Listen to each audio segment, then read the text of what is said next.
Hello ओइ कुशल कहाँ छौ तिमी? म एयरपोर्टमा छु। एयरपोर्ट? किन? म गाउँ जाँदैछु। गाउँ? यस्ता त छन् बेस्ट फ्रेन्ड, गाउँ जाँदैछ मलाई भनेको छैन यार। अनि किन जान लागेको गाउँ?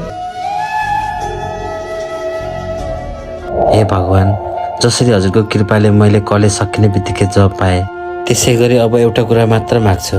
हजुरलाई त थाहा छ म मेरो बेस्ट फ्रेन्ड एलिनालाई कति माया गर्छु भनेर। म उहीसँग जिन्दगी बिताउन चाहन्छु भगवान। उसलाई पनि मसँग प्रेम होस् र हाम्रो बिहे होस्।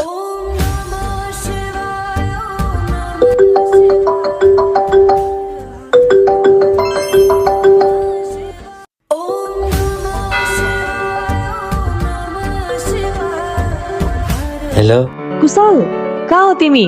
म पशुपतिमा छु। मलाई एकचोटि भेट्न आऊ न, मैले तिमीलाई केही कुरा भन्नु छ। हुन्छ। मैले तिमीलाई मेसेन्जरमा मेसेज पठाएको थिएँ नि, हेर्यौ? छैन, के मेसेज? हेर न पहिला। अब त म आइसकेँ, भन न। भन्दिनँ, मेसेज नै हेर।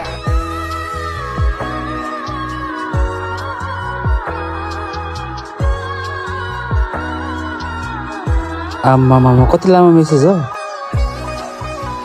हे बाँदर पढ न।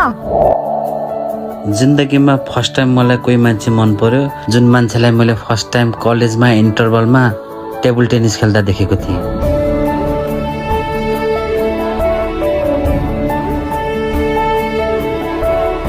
मान्छे त म पनि ट्यालेन्टेड नै हो, तर पनि मलाई कलेजमा तिम्रै नोट सार्न मन लाग्थ्यो।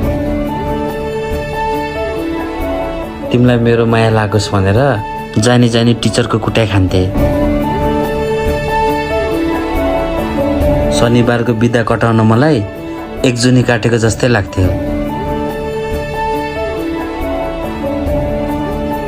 क्लासमा बोल्दा जिस्किँदा हाँस्दा कहिलेदेखि तिमीलाई मन पराउन थाले थाहा नै पाएन।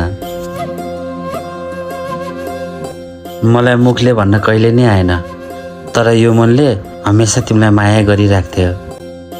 I love you. चम्पा हाम्रा त तम्रा बाहेको छारा दम्रानी हाम्रा। I love you too. यो फेरि जिस्किन्छ क्या? मलाई यो मेसेज रुपेशले पठाएको हो के?